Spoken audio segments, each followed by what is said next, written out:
Bismillahirrahmanirrahim. Assalamualaikum warahmatullahi wabarakatuh. Oke, kita akan membahas tentang teknologi dan perilaku konsumen.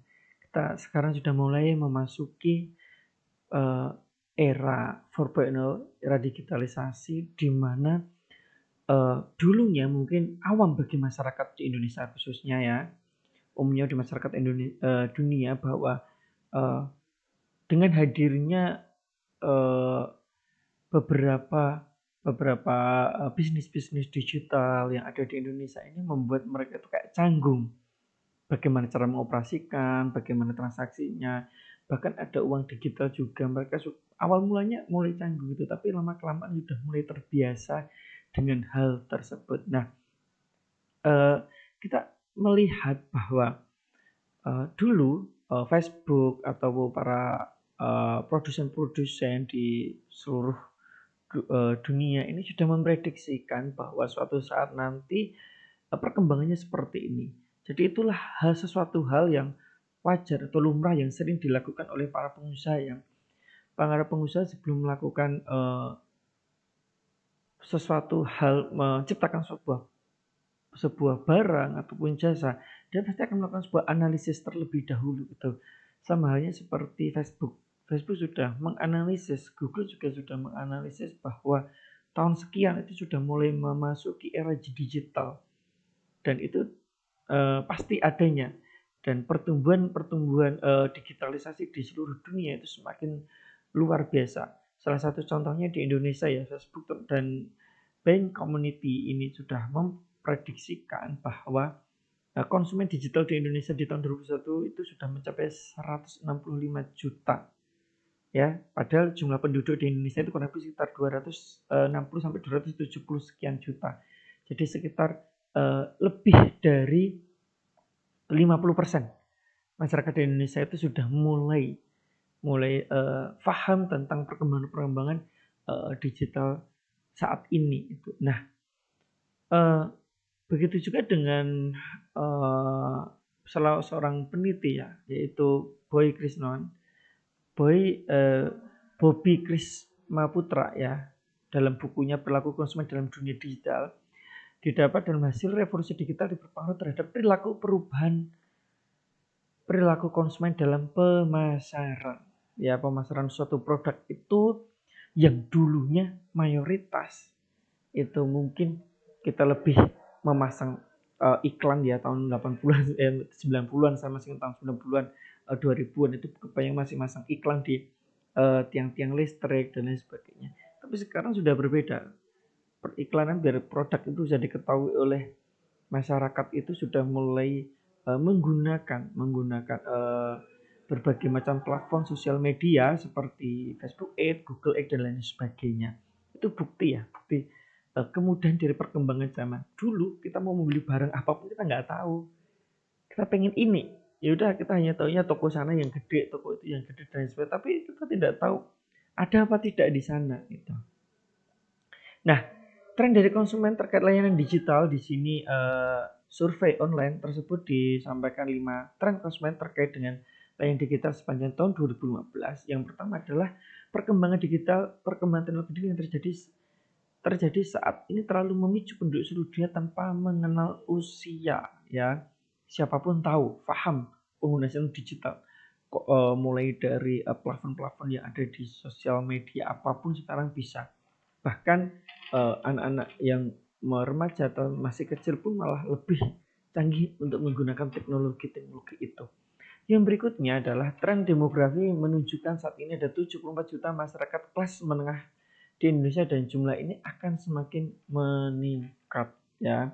Tren demografi adalah beberapa faktor untuk seseorang mulai paham menggunakan digital ya, 74 juta masyarakat di Indonesia ini. Nah, kalau survei Agentur di sini menunjukkan 93% konsumen digital memiliki telepon genggam. Tetapi yang menggunakan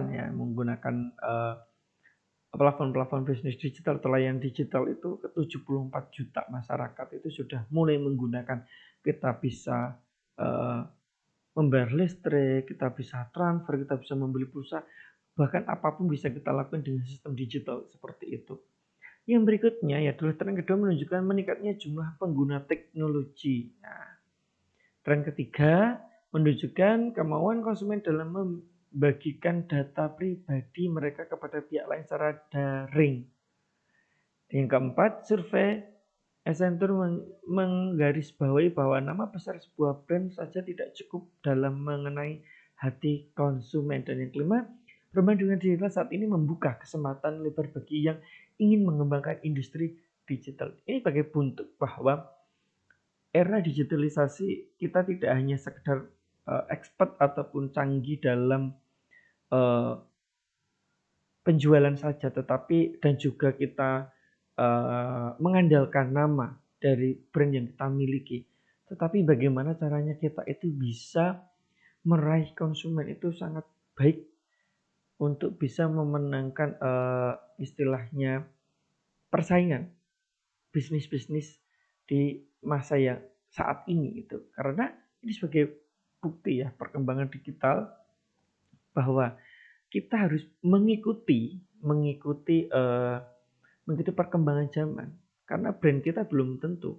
Kita bisa melihat banyak sekali perusahaan-perusahaan yang merasa namanya sudah besar, brandnya sudah gede, tidak perlu merubah dengan teknologi digitalisasi, bisnis digital ataupun yang lainnya.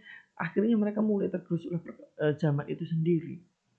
Sehingga siapapun yang bisa mengambil peluang, siapapun yang bisa lari terlebih dahulu, ya itulah yang akan menjadi pemenang. Ya siapapun sekarang bisa untuk mengembangkan bisnis-bisnis digital, mulai dari industri digital itu sendiri. Kita bisa dulu hanya beberapa vendor ataupun industri kain, batik, ataupun baju atau fashion yang lainnya, ataupun produk-produk rumah tangga yang lainnya. Itu hanya beberapa, tetapi kita pun sekarang bisa menjadi pengembang industri itu. Entah itu kita jadi resellernya, entah itu jadi apa, kita bisa berperan semuanya. Kalau dulu kan dari produsen melalui distributor, melalui ini, melalui itu. Tapi sekarang kita pun semuanya bisa untuk berperan seperti itu. Tinggal bagaimana kita bisa memanfaatkan bisnis dunia digital itu untuk menjadi mengembangkan industri-industri digital yang kita miliki. Nah, ini sebagai bukti bahwa bagaimana mereka menggunakan smartphone mereka di toko. Nah, ini bukti ya bahwa 64% mesin pencari seperti Google, ya, penggunaan Google itu 60% masyarakat. Nah, situs ataupun aplikasi toko tersebut itu 46%, situs ataupun aplikasi toko lainnya ada 30%. Terus berbagai tipe situs atau aplikasi lainnya seperti situs web, view kupon dan sebagainya itu 30%. Tapi kalau di Indonesia kebanyakan ya kita ke Google, setelah itu kita ke istilahnya kita ke beberapa aplikasi-aplikasi yang sudah kita punyai. Biasanya seperti itu untuk ngecek produk-produk yang akan kita beli. Nah, ini adalah sebuah tren ya di mana biasanya orang mengakses internet. Nah, ini orang rumah hari kerja, rumah weekend, kantor, sekolah, kampus, kendaraan dan lain sebagainya berbentuk ya.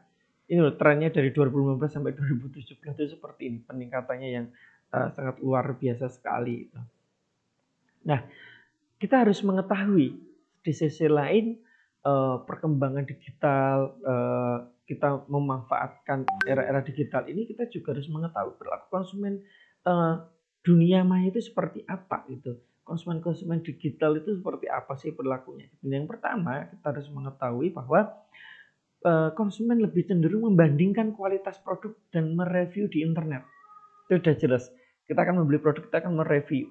Apa sih, bagaimana sih produknya ini? Kalau ada videonya, kita klik videonya, terus komen-komen di bawahnya, itu sudah jelas sangat sekali ya. Yang kedua, utamakan kemudahan memesan dan membayar. Aplikasi yang lebih mudah untuk diakses oleh konsumen lah itu yang akan lebih beli. Karena konsumen lebih simple ya dengan adanya plafon-plafon digital saat ini. Mereka tuh nggak mau yang ribet-ribet, pengennya yang klik bayar, nggak perlu harus isi ini A B C. Biasanya itu akan membuat sebagian konsumen itu malas. Dia akan memilih menggunakan sistem-sistem yang lainnya atau aplikasi yang lainnya. Yang berikutnya adalah menyukai personalisasi, ya, di mana pelanggan memiliki kebutuhan dan keinginan yang berbeda berdasarkan produk dan layanan Anda yang berikan. Jadi kita harus memahami ini ya, memahami karakter dari masing-masing person dari konsumen yang kita miliki. Yang keempat yaitu tidak ingin tertinggal, ya, tidak ingin tertinggal tren, yaitu adalah karakter konsumen ya. Ini trennya seperti apa, mereka sudah mengikuti, bahkan pengen yang paling terdepan atau lebih dulu untuk mengikuti tren-tren yang perkembangan-perkembangan di era digital saat ini. Yang selanjutnya, perilaku konsumen yang ada di era digital itu yang kita ketahui bahwa melihat standar dan kualitas dari review, tadi sudah kita jelaskan ya, pasti hal yang dilakukan oleh para pelaku konsumen, perilaku konsumen itu pasti akan melihat kualitasnya, melihat. Tetapi di awal-awal dulu waktu pertama kali masuknya bisnis digital atau era digital itu banyak sekali masyarakat yang belum paham ini kualitasnya bagaimana. Tetapi dari situ sekarang kita sudah mulai memahami, oh seperti ini loh. Kalau kita untuk apa yang kita lakukan agar produk yang kita beli itu benar-benar sesuai dengan apa yang kita harapkan gitu. Jadi produsen juga harus mulai memahami karakter konsumen, produk yang kita jual emang di dunia maya itu memang benar-benar berkualitas sesuai dengan harganya itu.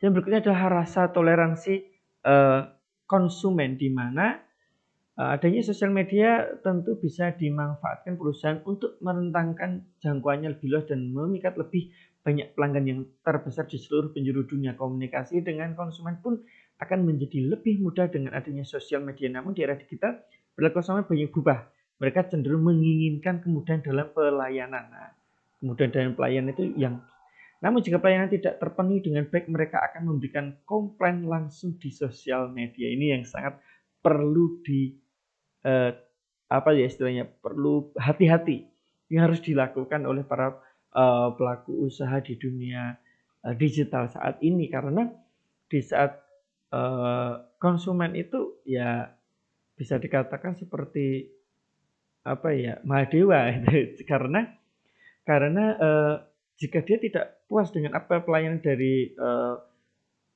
pembelian produk-produk yang melalui digital itu, dia pasti akan langsung berkomen di situ, dan itu akan membuat penjualan kalian akan menurun itu di situ. Makanya harus berhati-hati jika kita memberikan informasi pengiriman 2 hari 3 hari, ya kalau bisa segitu juga udah sampai, jangan sampai molor sampai 1 minggu 2 minggu.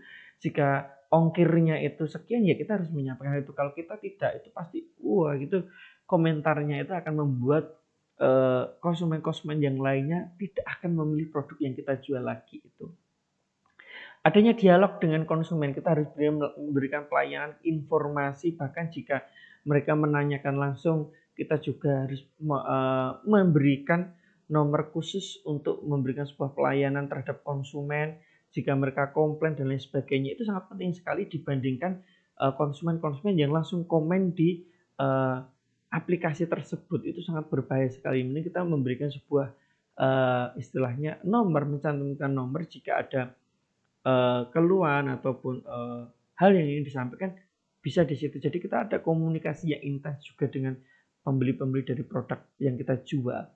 Yang berikutnya adalah loyalitas. Loyalitas ini bisa dikatakan jika pelayanan dan kualitas dari produk yang kita beli itu sangat baik dan harganya juga sesuai lah kualitas dengan harga, terus pelayanannya juga baik, terus pengirimannya juga baik, pasti konsumen itu kan loyal membeli di produk di tempat kita. Tapi jika berbalik, tidak sesuai, pasti konsumen akan membeli di tempat yang lainnya lagi. Nah, dan yang pasti konsumen itu pasti akan mencari informasi tentang produk tersebut, kualitasnya apapun, pasti akan mencari informasi dari brandnya, dari harga dan lain sebagainya, apakah sesuai dengan yang dijual seperti itu.